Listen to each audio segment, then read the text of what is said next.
안녕하십니까. 네, 오늘은 자유한국당 원내대표 경선 결과부터 한번 짚어보죠. 나경원 의원이 3수 끝에 드디어 원내대표가 되셨습니다. 정돈 의원님. 예. 예상하셨습니까? 예, 예상했습니다. 진짜요? 아니, 참 어려웠어요. 예. 예상하기가 어려운데, 그래도 나경원이 되겠지라고 얘기를 한 적이 있어요, 방송에서. 어떤 점을 중시하신 거예요? 그냥 감으로 얘기한 건데. 예. 국회의원 선거는 어려워요. 국회의원들이 그냥 복잡한 사람들이라서. 네. 그 얼굴에 잘 표시도 안 나고. 그러니까. 근데 거의 스코어가 거의 더블 스코어던데, 그것까지 혹시 예상하셨어요? 그렇게까지 예상 못했죠. 그러게요. 네. 오히려 그 표차가 너무 예상 외 아니에요? 맞아요. 강훈식 의원님 혹시 예상하셨습니까? 저도 내기했는데, 전 나경원 되는데도 돈을 걸었었죠. 내기를 하셨다고요? 네. 방송으로 얘기를 해야 되나? 국회의원님도 내기하십니까? 아니, 이제 뭐, 그 정도요. 지난 기자랑 술 한 번 사기 내기하자, 누가 될 것 같으냐, 이런 이야기 한 적이 있는데. 그러면 내기에서 이렇게 딱 지르신 근거가 뭐였습니까? 3번 떨어진 거. 이게 사실은, 오히려 국회의원들이 네. 그런 동정표 무시 못할 겁니다. 그게. 정치적인 의미를 배제하고, 네. 3번째 연속 나오시는데, 만약에, 저는 뭐 직접 그 당이 아니니까 호소를 못 들었지만, 가령 예를 들면, 나 이번에도 떨어지면 정치 그만둬야 돼, 제발 좀 살려줘, 이렇게 말하면, 그런 말 그냥 외면하기만은 쉽지 않죠. 그렇다. 이게 개판이 뭐니 떠나서 인정이 이끌리는 부분이 있다, 이런 말씀이시네요. 네, 물론 저는 나경원 원내대표는 그냥 친박의 우회상장이다, 이렇게 생각하는데. 우회상장? 네, 우회상장이라고 생각은 합니다만, 예. 그것과 별도로, 또 실제 투표에서는 그런 것들도 아마 작용했어요. 잠깐만, 지금 강훈식 의원님께서 친박의 우회 상장이라는 한 문장으로 좀 정리를 해주셨는데. 네, 절묘하네요. 정돈 의원님도 이렇게 나는 그렇게 멋있는 표현을 생각 못하고. 잠깐만, 지금 강훈식 의원님께서 친박의 우회 상장이라는 한 문장으로 좀 정리를 해주셨는데. 네, 절묘하네요. 정돈 의원님도 이렇게 나는 그렇게 멋있는 표현을 생각 못하고, 그냥 친박의 부활? 재등장? 이렇게 했는데, 우회상장이 아주 더. 우회상장으로 그냥 멋있어요. 결정하겠습니다. 네, 한 표 드리겠습니다. 고맙습니다. 네. 근데 우회상장이라면 우회에 오히려 방점을 찍어야 될 우회라는 뜻은 뭡니까? 이번 선거 밖에서 보면, 집주인이 누군지 알 수 있는 선거였죠. 역시 친박이다? 김병준 비대위원장도 주인이 아니었고, 다 이제 친박의 데코레이션들로 판명된 거다. 사실 혁신 안 됐고요. 네. 우리 전원책 조광특위 위원도 오셨다가 그냥 돌아가셨죠. 네.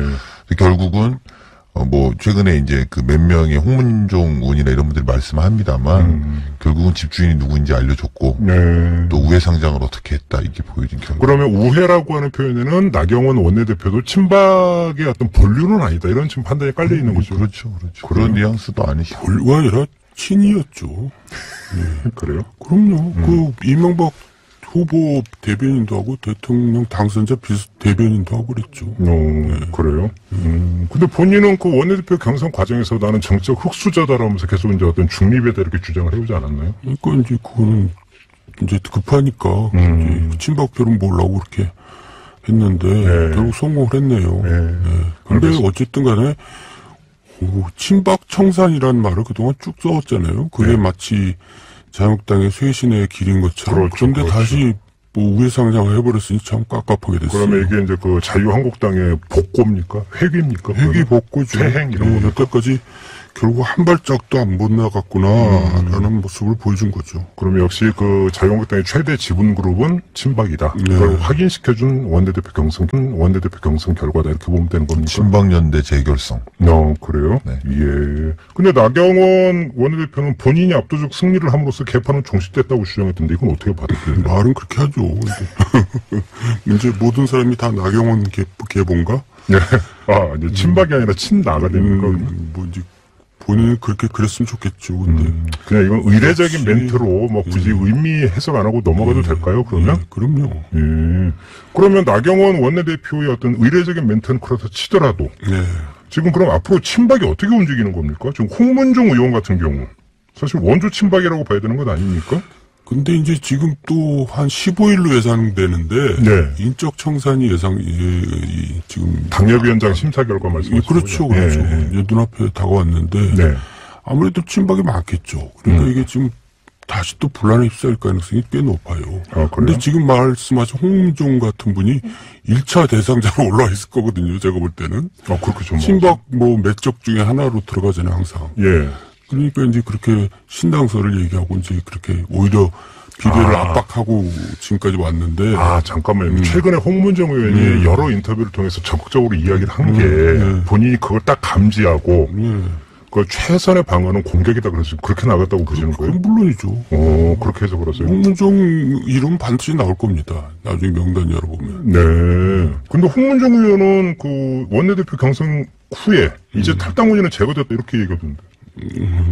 그러니까 이제 이 친박이 이제 힘을 얻었으니까 이제 조심해라 이제 이런 얘기랑 똑같은 거죠. 이제 전쟁이 더 고조되고 있는 거죠. 왜냐하면 사실상의 나경원 원내대표 선출 전에는 이게 사실은 소위 이제 과거에 친박계는 뒤로 좀 물러나는 것 아니냐. 뭐 소청원 전 대표도 나가시고 이제 이런 과정들이 쭉 있어. 그래서 이제 그 희석이 되나 싶었는데 사실 지난번에 우리가 그런 이야기 했습니다만 전원책 조광특위 위원이 물러나면서 야 이거는 다시 그쪽에 공격의 빌미를 제고했다 이런 이야기를 했었습니다만 그 뒤로 지금 나경원 원내대표 당선까지 급속도로 응집되고 있거든요. 이제 사실은 그러는 와중에 14일, 15일 정도에 어쨌든 당협위원장 교체 명단을 발표하면 진검승부 될 겁니다. 그때부터는 정말로 이제 오히려 그때 되면 이제 나경원 원내대표가 최고위원회에 이제 참석을 하거든요. 그렇죠. 그러면 이제 어떤 입장을 보일지가 이제 주목이 되는 거죠. 그렇죠. 왜냐하면 이거 원내대표 경선 전에 어떤 토론에 가서 이제 박근혜 전 대통령을 좀 걱정하는 발언을 해가지고 했었죠. 그러니까 지금 친박으로 완전히 변신할 건지 어떨 건지 아주 그게 귀추가 주목돼요. 실제로 처음으로 나경원 원내대표가 손에 칼자루를 쥐는 거죠. 이 칼이 어디를 향하는지 봐야 될 겁니다. 그러니까 우회상장인지 아니면은 이게 속이고 들어온 건지 이거 뭐 트로이 목마였는지 이런 걸 확인해 분식회계라는 얘기가 됩니까? 네, 그럴 수도 있죠. 그래요? 그러면 결국은 지금 나경원 원내대표가 어떤 스탠스를 취할 것이냐라고 하는 걸 보는 첫 번째 이제 시험대가 당협위원장 심사 결과가 나왔을 때 그거에 대해서 뭐라고 하느냐. 나경원 원내대표는 또 굉장히 1년짜리 대표가 아니고 다음 총선까지 원내대표가 될 가능성이 높거든요. 그러니까 거기까지요. 1년 반을 하더라고요. 왜냐하면 이제 1년 반 놔두고 또 뽑을 수는 없으니까 연장할 가능성이 높은데 그렇게 되면 공천에 관여할 수도 있고 여러 가지 그런 거를 이제 의식하게 되죠. 그래요? 그러면 지금 두 분의 전망대로라면 당대표 경선은 정말 어마어마한 어떤 싸움이 되겠네요. 엄청 치열한? 그러니까 그동안에 이제 친박 아닌 척 많이 했어요. 저한테도 개인적으로 와서 나는 사실 형님 박근혜 대통령이 난 최순실하고 그렇게 친한지도 몰랐고 최순실이 누군지도 몰랐어요. 뭐 이제 이렇게 자꾸 딴소리 하는 사람들이 늘어나더니 이제는 당당해지겠죠. 잠깐만 그 말씀 드릴까요? 이명박 정부 때 주의야박이라는 말이 갑자기 떠오르는데요. 낮에는 친이, 밤에는 친박. 뭐 이제 그랬었어요. 친박들이 최근에. 그러다가 이제는 좀 당당하게 이제 당대표도 우리가 뽑자 그러고 나오겠죠. 오히려 친박의 결속력이 급속히 강화될 것이다. 그러니까 의원들 사이에서 나경원 원내대표가 된 거. 그리고 최근의 흐름으로 보면 어쨌든 태극기 부대가 대거 입당하는 흐름을 보인 거. 이게 차기 전당대회 구도에 미치는 영향이 굉장히 크고요. 사실 이번 원내대표 선거는 차기 전당대회 발판 같은 거였거든요. 네, 그렇죠. 그래서 사실은 이제 이번에 어떤 것을 보여주느냐. 그리고 그 이어서 가령 예를 들어서 당협위원장들은 전당대회로 바로 가는 그 길인데 거기 교체 수위와 폭 쟁점들을 지켜보면 차기 전당대회도 어떻게 될 건지 예측 가능한 자, 그러면 여기서 짚어야 될 포인트가 한두 가지가 아닌데요. 이런 분석이 있지 않습니까? 원내대표 경선 결과를 보면 이건 김무상 비토 아니냐. 이런 분석도 있지 않습니까? 일단 그건 어떻게 생각하세요? 작은 부분으로서는 맞는 말이죠. 그래요? 그게 전체는 아니고 김무성이 그렇게 지도력을 갖고 있지 않다니까요. 이제 과거가 다르다니까요. 지금 나아가서 김병준 비대위에 대한 비토이기도 하다. 이런 해석은 어떻게 생각하세요? 그런 거는 또 가능하죠. 그러니까 왜냐하면 비대위를 사실상 받쳐주고 있는 게 복당판이에요. 이런 얘기가 많이 있었으니까. 그럼 비대위도 급속히 힘을 잃어버릴 그래서 것이다. 제가 오늘 사실 비대위 쪽하고 통화를 해봤는데 뭐 일단 말은 결연하게 하더라고요.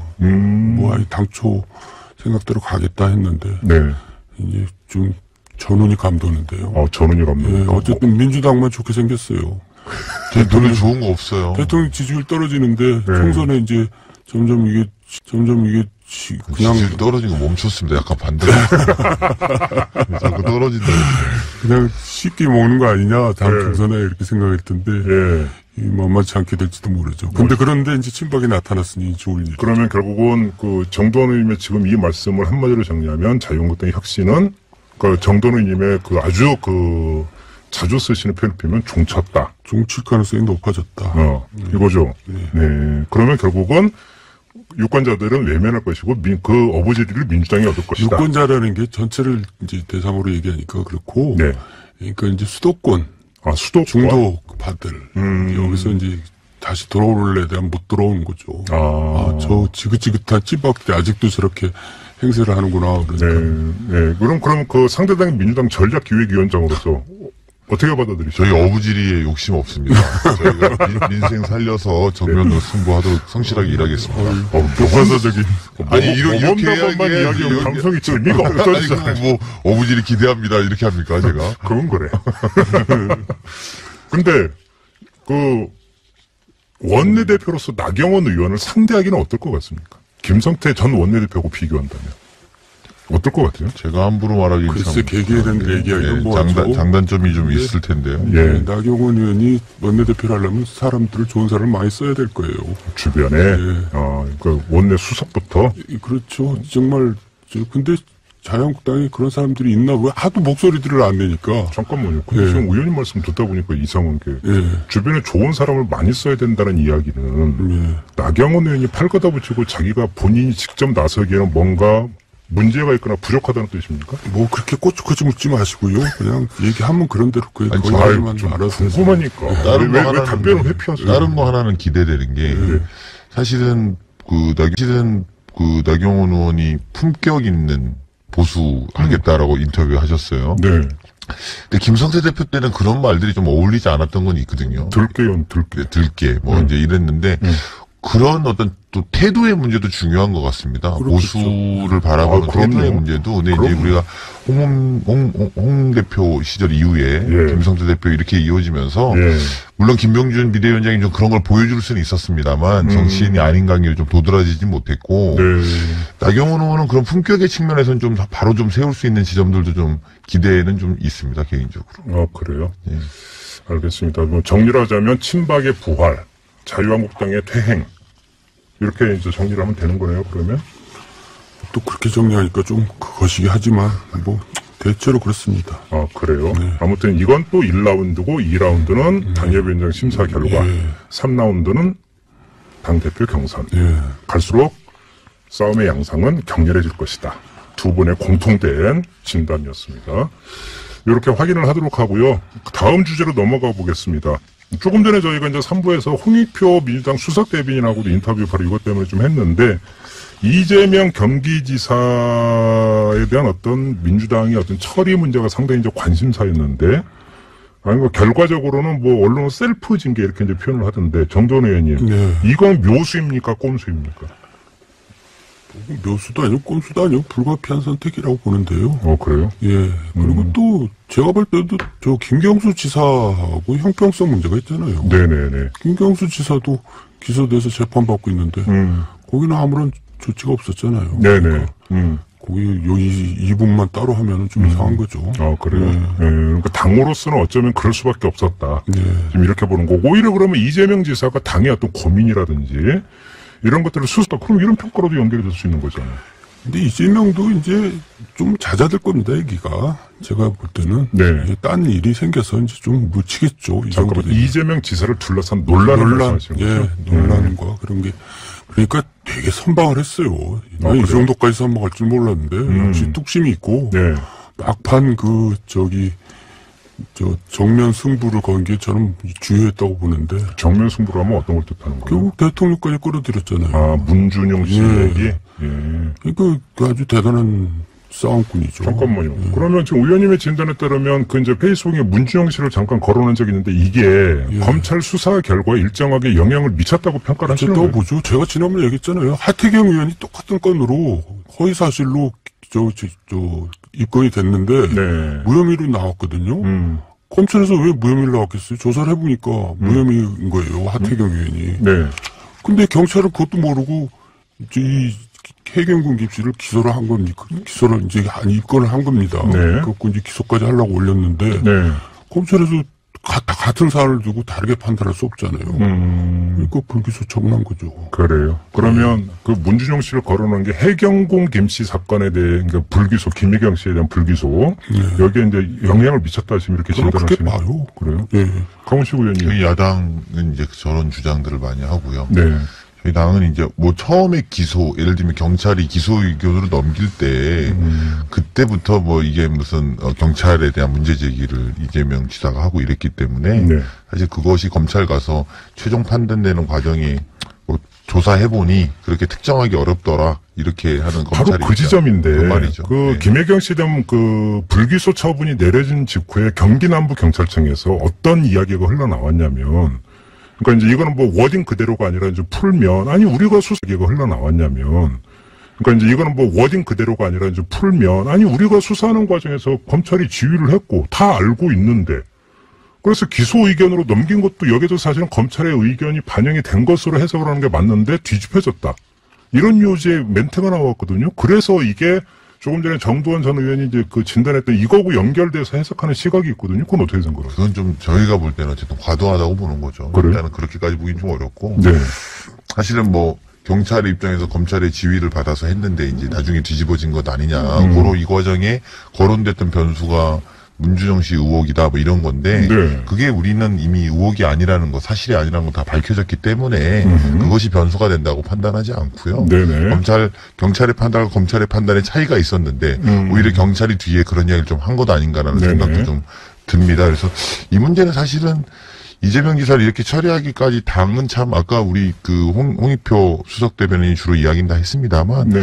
곤욕스러운 지점들이 좀 있습니다. 저희로서는. 고민을 많이 했겠죠. 예, 곤욕스러운 지점이 있고 이게 뭐 궁여지책이라고 해야 될까요? 뭐 정말 어려운 와중에 결정이다 이렇게 좀 생각하시면 됩니다. 아무튼 그러면 이재명 지사도 본인 문제에 대해서 나름 선방을 했고 민주당도 나름 선방을 했다 이렇게 평가를 해야 되는 겁니까, 정돈 의원님? 뭐 그렇네요. 또 얘기를 들어보니까. 그래서 네. 이제는 이 얘기가 좀 수면으로 좀 가라앉을 겁니다. 그래요? 예. 자, 그러면 만약에 1심 선고가 나온 다음에 또 이게 그럼 재점화될 가능성은 분명히 있는 것 뭐 아닙니까? 그건 물론 그렇죠. 당연히 당분간은 이제 저 수면에 계속 딴 이슈가 또 나올 테니까요. 이게 뭐 면죄부를 줬거나 문제를 이렇게 해결됐다라고 보기는 어렵고요. 정확하게는 법 심판까지 징계를 보류한 거다 이렇게 보시면 됩니다. 네네네. 그러니까 징계를 보류한 거지. 예. 징계할 수 있는 현재의 근거를 찾을 수 있는 부분에서 좀 어려움이 있다 이런 것이고. 네. 근데 만약에 1심의 결과가 부정적으로 나온다면 네. 해야 되는 거라고. 그때는 어쩌니까 그 다시 또 어떤 당이 어떤 그 판단을 할 수밖에 네, 없을 그럴 것이다 수밖에 이렇게 보시는 없을 거고요. 거고. 예. 뭐 지금 이제 그 기소 단계에 있는데 무슨 재판 결과를 지금 여기서 예측할 이유는 전혀 없을 거라고 생각을 하고요. 근데 문제는 사실은 또 하나 이제 관전 포인트는 재판 속도가 얼마나 걸릴 것인가 이것도 사실은 좀 포인트 아닙니까? 그렇게 보면. 예, 지금 선거법만이면은 빨리 끝내죠. 빨리 끝나죠. 그런데 딴 게 두 가지가 더 얽혀 있어가지고 예. 그렇게 분리해서 갈 문제도 아니거든요. 그러니까요. 같이 가는 거라서 시간은 좀 걸릴 것 같아요. 그러니까 1심 선고가 어떻게 나오느냐도 중요하지만 1심 선고가 언제 나오느냐도. 그래서 이제 도정은 좀 안정되기는 힘들어요. 공무원들이 또 되게 그런 거 민감하거든요. 예. 그래서 그런 부분이 걱정이 되죠. 알겠습니다. 예. 그런데 강훈식 의원께 이건 좀 따로 여쭤볼 텐데 사실 당이 곤혹스럽고 그러니까 그 고민이 많았던 게 이른바 지지층 안에서의 분열 내지 논란 때문 아니었겠습니까? 네. 근데 조금 전에 홍익표 의원에게도 이제 인터뷰에서 이 질문을 드렸더니 완전히 봉합되기는 힘들 것 같다라고 이제 말씀하시던데 강훈식 의원님 어떻게 생각하세요? 상당히 심한 갈등 상태죠. 이게 그래요? 현재 상태가 지지층 안에서는 상당히 심한 갈등 상태고요. 네. 이게 근데 이제 문제 제기를 하는 쪽이든 어느 쪽이든 간에 분열이 안 된다는 걸 다 알고는 계셔요. 근데 한쪽은 이게 정의롭지 못한 거 아니냐, 네. 이거보다 더 강력한 제재를 해야 되는 것 아니냐라는 문제의식인 거고, 예. 한쪽은 우리 이미 피해자다, 이럴 수 있느냐 이런 문제로 싸우는 건데, 네. 당이 어렵게 결정한 만큼 또 이제 법심판까지 징계를 보류해달라고 당원들한테 요청한 거라고 좀 해석해 주셔야 되지 않을까 이런 생각입니다. 그래요? 예. 그러면 이 점은 어떻게 보세요? 지금 그 검찰의 어떤 판단이 내려지자마자 그 바른미래당 소속의 그 김영환 전 의원 같은 경우는 바로 또 고발 들어갔고 재정신청 오늘 또 여기까지 하지 않았습니까? 근데 뭐 보시면 아시겠습니다만 김영환 의원뿐만 아니라 이 과정에서 네. 밖에서 부채질을 하시는 분들이 바른미래당의 하태경 의원이라든지 예. 또 이현주 의원이라든지요. 네. 그래서 그런 부분 때문이라도 지지층분들에게 저희는 뭐 좀 송구스럽지만 네. 심판까지 좀 이 상황을 좀 그만 이제 좀 자제하시고 네. 이런 요구 그러니까 요청을 드리고 싶은 마음인 거죠. 그래요. 정돈 의원님은 그 김영환 전 의원의 이런 어떤 그 움직임을 어떻게 평가를 하세요? 그러니까요. 그게 검찰 그 결과를 뒤집기는 힘들 거라고 보고요. 네. 왜냐하면 증거들을 이재명 지사 하여간 대단하다니까요. 하여간 뭐 얘기는 되는 것 같은데 증거들이 없어요. 그게 참 탐복할 정도인데. 그러니까 이게 근데 네. 아까 잠깐 이랬지만 또 그 와중에 또 담당 경찰서장하고 경찰청장까지 또 으름장을 놨잖아요. 네. 당신들 그 한바 비리 돈 모은 거 내가 다 알고 있다 이런 식으로. 아유 뭐 보통 얘기가 아니더라고요. 알겠습니다. 이 정도로 하고 이제 그 끝내기 전에 별건 문제 하나만 좀 여쭤보고 마무리할게요. 지금 손학규 대표, 이정미 대표 지금 단식 중이잖아요. 정돈 의원님 어떻게 이 문제 풀어야 된다고 생각하세요? 저는 이정미 대표가 단식하는 건 이해가 가도 손학규 대표가 단식하는 건 좀 이해가 안 가요. 왜요? 왜냐하면 옛날에 민주당이 있을 때 그런 얘기를 한 적이 없거든요. 이게 소수정당 대표가 되니까 이제 그런 주장하면서 사생결단으로 이렇게 단식을 하시는데 네. 단식을 그렇게 신념을 가지고 해야지 그렇게 죄송한 얘기지만 네. 뭐 당의 이익이나 자기 개인적인 이익 때문에 한다는 거는 좀 국민의 지지를 받기 힘들 거라고 봐요. 오늘 어쨌든 민주당이 연동형 비례대표제 논의하자. 네. 뭐 저희 굳이 말하면은 의석수 확대 뭐 이런 문제를 이야기하기 전에 긍정적으로 비례성을 강화하는 문제 논의를 하자고 했는데요. 네. 아직 한국당이 연동형 비례제를 할 생각이 전혀 없는 상태예요. 예. 그래서 저희는 뭐 그런 내용, 단식의 내용도 내용이지만 예. 정치개혁, 선거제도 개혁을 좀 같이 해보는 단식을 이제 중단하고 오셔서 같이 했으면 개혁을 좀 같이 해보는 단식을 이제 중단하고 오셔서 같이 했으면 좋겠습니다. 뭐 강훈식 의원님 또 당소 현직이시니까 제가 굳이 안 여쭤보겠는데 정돈 의원님은 좀 자유로우시니까 예. 선거제 개편이 될 거라고 보세요? 그 전에 벌써 나경원 대표가 실수했어요. 왜요? 그걸 부정적으로 얘기했거든요. 네. 그러면 다 뒤집어 쓰는 겁니다. 그러니까 원내대표가 좋은 사람을 많이 써야 돼요. 지금 서로 민주당하고 뭐 서로 떠넘기게 할 판인데. 야3당 뒤집어 쓰는 얘기를 벌써 해버렸다니까요. 야3당하고 민주당하고 전선이 그어진 것처럼